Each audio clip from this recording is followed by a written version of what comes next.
What's going on, everybody? Welcome to another episode of the Brogcast. Man, it has been a minute since you guys last heard from me. I think it's been over a month now since the last episode of the Brogcast. I am back. The reason why I was gone for so long was because it's been a rough month for me. There have been a lot of things going on.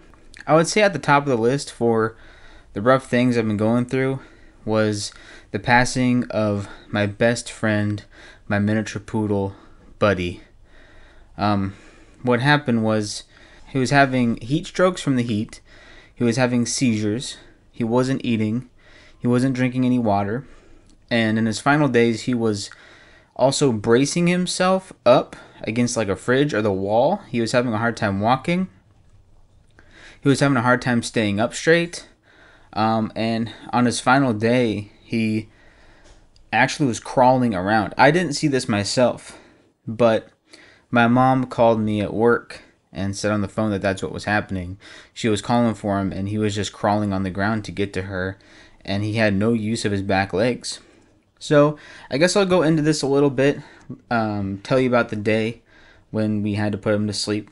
So what happened was, a few days before he passed away, a few days before we put him to sleep, he was having those issues, not drinking water, not eating, bracing himself against stuff, pretty lethargic, sleeping a lot.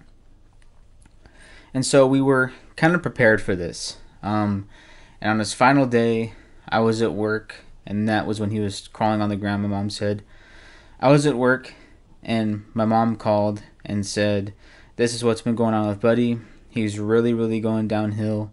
And we talked to the vet, and they said that we should put him to sleep. And my mom said, we found a place in Portland that does this kind of thing. And she said, do you want to come home and come with us? And I said, absolutely.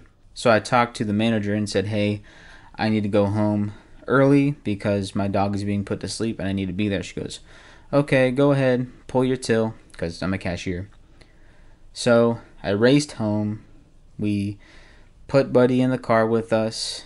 He was wrapped in a blanket because he just wasn't. He was just out of it. He wasn't up and walking. He was pretty lethargic, and so he was in a blanket. And we headed that way towards the euthanization place.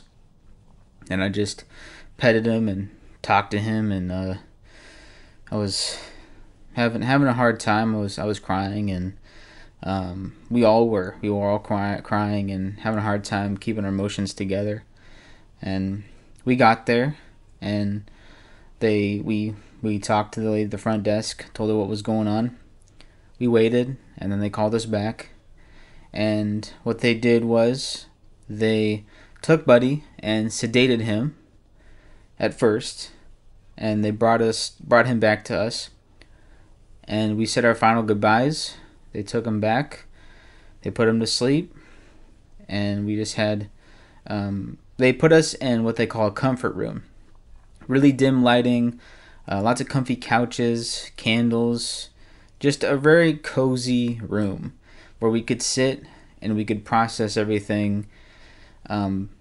So we sat in that comfort room for a while. And then everything was done. They handed us Buddy in a box. They gave us a card, which was really, really sweet, sending condolences to us. And they also made these ink prints of his paw print, which I'm going to get tattooed on my wrist, because I want to be reminded that Buddy is always going to be with me no matter where I go. Even though he's passed away, he's always going to be with me. My sister Casey actually gave me a mini pillow that had him on it, and I have that on my bed every day, and I always look at it. Whenever I walk in my room, I look at it, and it's a reminder that he's always going to be with me. So anyway, they gave us Buddy in the box, gave us that sweet card, and that paper with the ink prints on it. We went home, and I saw that my stepdad had already dug a hole because he was preparing to bury him, and so we put his box in the ground, and buried him. And then my stepdad also made a cross for him. So I wrote on the cross his date of birth and the date that he passed away, and I put Buddy on it, and then I also put a couple of nicknames, like I think it was Floofer and what's Floofer, and I think Teddy Bear. That's another one of my 50 nicknames. I would call him Floofer and Teddy Bear. So I put that on there, and yeah, it was a lot. I knew that this day was gonna come, but I didn't anticipate it to happen so fast. You know, I thought maybe he would make it another couple years, but he didn't. He had a long run. I mean, 15 years is quite the run for a dog, and that's actually the average life expectancy for his breed. The miniature poodle is 15 years. But because he was so healthy for a long time that I thought, oh man, no, he's going to make it 16 plus. But the past year, he was losing his, that was another thing too. I want to say maybe a year and a half ago was when he was starting to lose his hearing and his sight. Things that would happen was we would have to yell for him. Another thing that he would do was if I would come home from work, he would bark at my car because he couldn't see what car it was. And I remember one day I came home from work and I got out of my car and I was walking up to him because he was outside, and he was growling at me, going rrr, rah, rah, rah. And once I got close enough to him and he could hear my voice and he can actually see me, he was like, oh, okay, that's Jonathon. He's not a threat. He's not some random stranger. So a year and a half ago is when we started to notice a downhill slope, but it wasn't, other than the sight and the hearing, he was super healthy. And all the heat strokes, the seizures, the bracing against stuff, the trouble with walking, that all came really quick. Like maybe a week or two before he passed away was when this stuff started going on. It hit like a ton of bricks. So yes, that was probably the worst thing that's happened this month. Another thing too is I lost my job, which sucks. So I'm looking for a new job.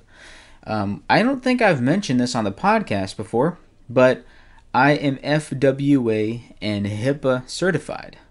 So I'm going to look for a pharmacy clerk job, or anything that has to do with those certifications, because I would rather get paid a little bit more. I don't want to go into like a minimum wage job. So I'm going to look for a job with those qualifications.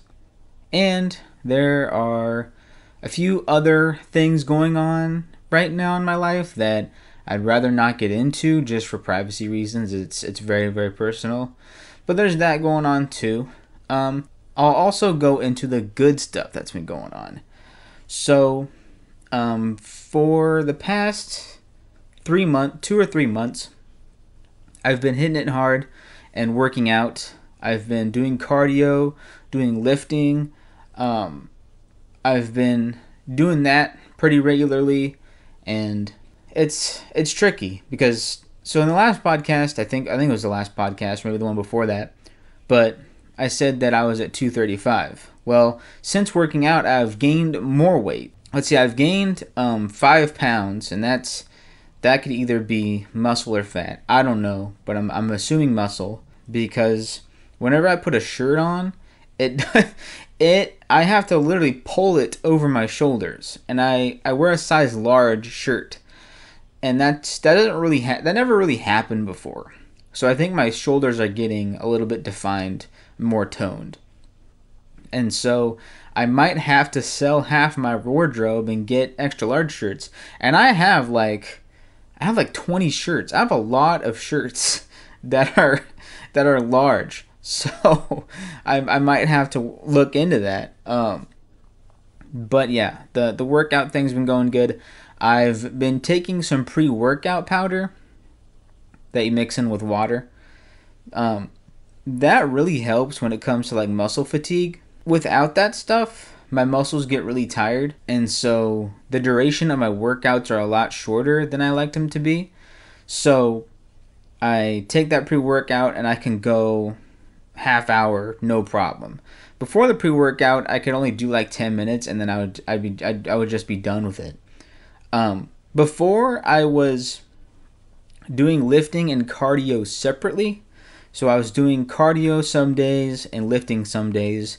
But starting yesterday, I decided to change my formula up a little bit.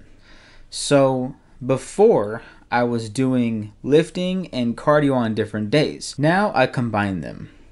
So what I'll do is I'll sit and do my bicep curls, my over the head forearm workout, and my shoulder workout, which is basically like bench pressing but with dumbbells.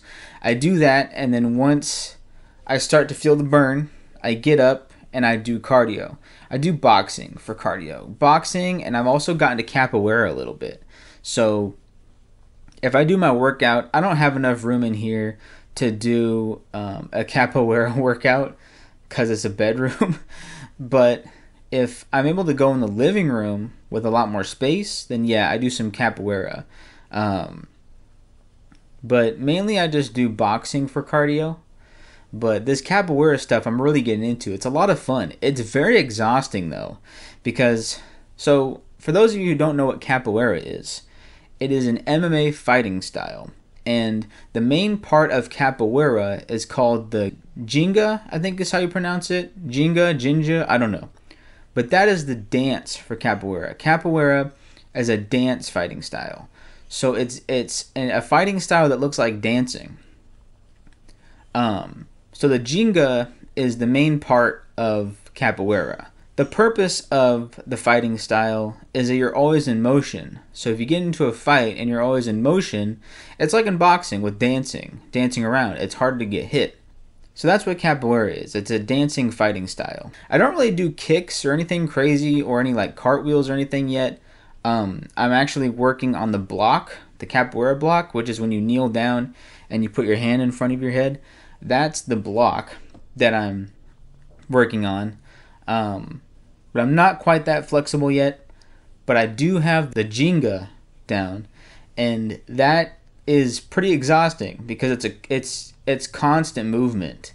There's no breaks in it, and so if I want to get a good cardio workout, that's probably the best thing. Boxing is good, but that capoeira, yeah, that really gets my blood pumping. Let's get into some questions. So, if you're a new listener, I have a Patreon set up for this podcast. It's a $1 a month tier. What you can do is you can ask me a question that you want me to answer on the podcast. It's only $1. I don't have any other tiers on there just because this podcast isn't big enough yet for me to really add that in there. So there's really no point. But to start out, I'm doing this questions tier. So if there's a question or multiple questions you want to ask me, go ahead and get that $1 tier on Patreon, and I will answer those questions on the podcast. So we have a few questions here. We're going to get into those. The first one is, what do people misunderstand about you the most? I'd say the biggest thing that people misunderstand about me is my empathy. I know that a lot of my coworkers used to say that I wouldn't care and I wasn't empathetic towards people. There was one coworker who literally said that at one of my old jobs a few years back. I was putting freight away with my coworkers. I was talking to one of my coworkers about something, and then another one of my coworkers chimed in and said he doesn't care. And I just felt that, ouch, like my stomach dropped. I could really feel it. And I was like, that hurts, you know? And I think the reason why people get that idea is because at work, I'm kind of stoic and kind of indifferent to, I seem indifferent to things, but the thing is there's a work me and there's a out of work me. The work me seems pretty like robotic and like just indifferent to stuff. That's the vibe that I give off to people. And it's all because I'm super focused on what I'm doing. I'm all business. There are some people who can mix their work personalities. There are some people who their personality doesn't change, whether it's work or outside of work. But that's different for me. Work me and out of work me are not completely different people, but they're pretty vastly different.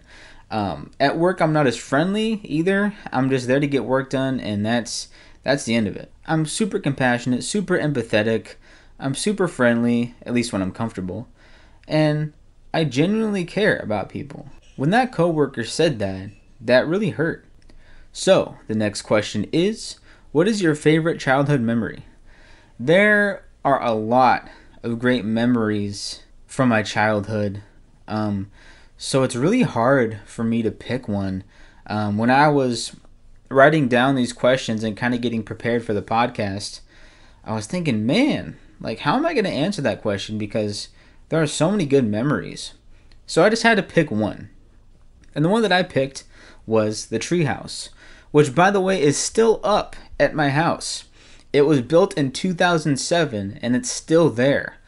I don't know. There could very well be vermin and rodents in there, but it's still up, and we're thinking about taking it down. There are also like a few things in there. I know there's a TV in there.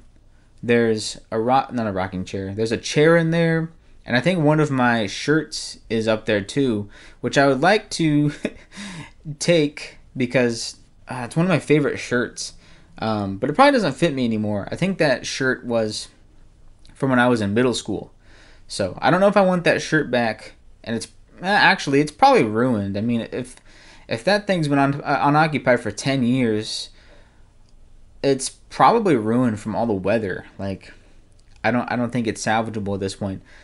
So yeah, the treehouse. Lots of good memories up there. One of my favorite things was I would be able to get Wi-Fi up there. And so one of my favorite things to do was, oh man, at parties. So this was in middle school. So I want to say 2011, 2012. At this time, I was really into dubstep and house music. My favorite artists at the time were Skrillex and deadmau5. So I would at these family get-togethers, I would be up in that treehouse. I think I had a guitar amp. I had that wired to my computer, and I would just play Skrillex and deadmau5 from my treehouse. And I remember everyone was just so annoyed, like, turn that off. People don't like that. And I'm like, no, you guys don't understand this music because you're not cool enough. And that was one thing I would do. I would play music from the top of my treehouse with a guitar amp. That was a lot of fun. Another thing is me and my friend, man, we got a bunch of like color markers and we wrote all over the walls inside the treehouse. And I'm curious to see what we wrote down on those walls because I don't remember. I don't remember all the funny things that we wrote up there, but I'm curious to like see what it was. Another thing, I also hand built a lock for the treehouse. So I'm gonna try to explain it. So the lock was, so on the inside of the door there was an L shape with two pieces of wood, and then the lock was screwed to the door. It was like a board, and it would spin. So to lock the treehouse, I would turn that piece of wood, put it into that L shape, and that would lock the door. That was probably a very poor explanation, but that's how the lock would work. I put that in there. I also had the slingshot for water balloons that I would, because there was a couple windows in there, and I would launch water balloons from that window. And as mentioned, I had a TV up there, or I say I have a TV up there. Got it from one of my hometown's TV shops, which is now out of business. They took the building down and then they put something else there. I can't remember what they're doing with that space, but they tore that TV shop down. Anyway, so I had a TV up there, a TV with a DVD player built in. That was so cool. I remember one time I stayed the night up there and I would watch SpongeBob. I had a SpongeBob DVD and I would watch SpongeBob up there. It was so cool. A couple of my YouTube videos from back in the day were filmed up there. a lot of good memories from that treehouse, man. One funny thing that happened. So the funny thing was, I was coming down from the treehouse, and I was stepping down the ladder, and I don't know why I got this bright idea, but instead of holding on to the ladder and using my hands to help climb down, I grabbed onto a tree branch and was holding on to that. Well, the tree branch broke and I fell. I fell off the ladder and I sprained my ankle. I think my nephew was there with me at the time, so he saw that, and if I remember correctly, he ran to the house and got my mom and my stepdad, and they both took my arms around their shoulders and they picked me up, and I hobbled back to the house. And I think for a couple weeks I was down for the count, and I couldn't walk at all. I am very fortunate to have never broken a bone. The closest I've ever gotten to breaking a bone was that right there, was spraining my ankle. And I think I've sprained my shoulder before too, from my wrestling days back in 5th and 6th grade. So yes, a lot of good memories in that treehouse. So the next question is, what is your biggest failure and what did you learn from that experience? My biggest failure was my high school GPA. I had a 2.5. And what I learned from that was the root cause of that GPA was ADHD. I didn't get diagnosed with ADHD until 2021. And I'm almost 25. So that was a long time ago. I graduated all those years ago, and in 2021 is when I got diagnosed with it. And for years, I had always had issues focusing and learning things. Math was a big hurdle for me. I still hate math to this day, but I feel like if I would have gotten diagnosed with ADHD and got put on the proper medication, I would have a hell of a lot better grade, or a hell of a lot better GPA than 2.5. So that was my biggest failure, was my high school GPA, and I owe that to undiagnosed ADHD, which is now fixed. I now take the proper medication for it, and I can now focus on things and listen to things and learn things. Whereas in high school and all the way back to probably first grade, kindergarten, yeah, it was undiagnosed for years. I've always had it, but my parents didn't really notice, and I didn't really notice either. I just thought I was stupid and struggled with certain subjects, but the main thing is, it was ADHD, because I couldn't learn and I couldn't focus on anything. So the next question is, if you could be remembered for one thing, what would it be?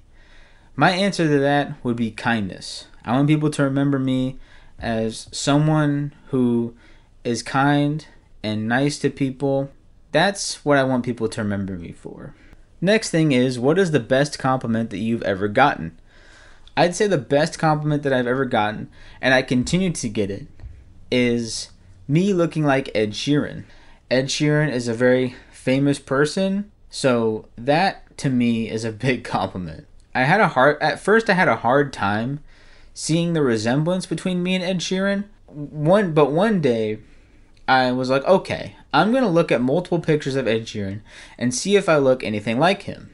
The first 10 pictures that I saw looked nothing like me, but there was one picture of him smiling, and I was like, yep, I look a lot like Ed Sheeran. That looks a lot like me. So that's the biggest compliment I've ever gotten, was looking like Ed Sheeran, a celebrity. Next question is, how would your parents describe what you do? I don't know. They would probably say that I'm pursuing my dreams and doing things that I'm talented at, whether that be drumming or this podcast or other things. That's what they would describe it as. I'd say they describe it as me having talent and pursuing my dreams. Next question is, what is a funny story your family tells about you that you would like to share? I don't know if I would like to share this, but it is definitely a funny story. So back in 2015, it was Christmas time, and my mom, I was doing something, and I wasn't really paying attention. But this was around Christmas time, and my mom asked me for Christmas if I would want to be put in the kids gift exchange or the adults gift exchange. So the kids gift exchange at our family gatherings during Christmas, the way that they work is these kids have these presents. Santa will come, call their names up, have them sit on Santa's lap, and take a picture with Santa. The adult gifts exchange, the way that works is you buy a gift for a guy or a girl, depending on what your group you're in, and everyone gets at the gathering, everyone gets a number, and so 1 goes first and picks a present, and 2 and 3 and so on. So that's how the adult gift exchange works. Well, I wasn't paying attention when my mom was asking me this. I don't know why she was asking me this anyway, because I was 17. I don't know why my mom was asking me if I wanted to be a part of the kids gift exchange in the first place. I was 17. I think I was like playing a video game or something while she was asking me this, so I said, "Oh yeah, the kids won, blah blah blah." I didn't remember saying that. And so at the Christmas family gathering, we were all sitting down, and the kids were getting called up with their presents, taking pictures with Santa, blah blah blah, and we're just watching. And I hear this Santa go, "Jonathon," and I was like, "What? Why is my name being called? This is the kids gift exchange. What the hell is going on?" And I was like, "Well, shoot. I guess I'm getting up and taking my picture with Santa." So I get up.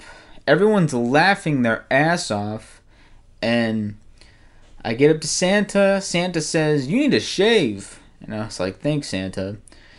And yeah, I was embarrassed in front of my whole family and had to take my picture with Santa. So yeah, that's not a story that I would want to share, that I necessarily want to share, but I think it's definitely funny. All right, the very last question for the podcast is, what is your favorite holiday movie, and what does that say about you? My favorite holiday movie, I don't really like Christmas movies that much, or holiday movies. It's just not really my thing. But if I had to pick a favorite, it would be The Holiday with Jack Black. And what does it say about me? It says, I think someone would look at this and go, "That's a chick flick. Jonathon likes watching chick flicks." No. The reason why I like this movie is because you get to see Jack Black in a completely serious tone. There's no goofing off. There's no funniness with Jack Black. He's just completely serious. And every time I watch it, it's just amazing, because it's like, that's not how he is. And it's a good movie other than that. So yeah, that is my favorite holiday movie, and that's what it says about me.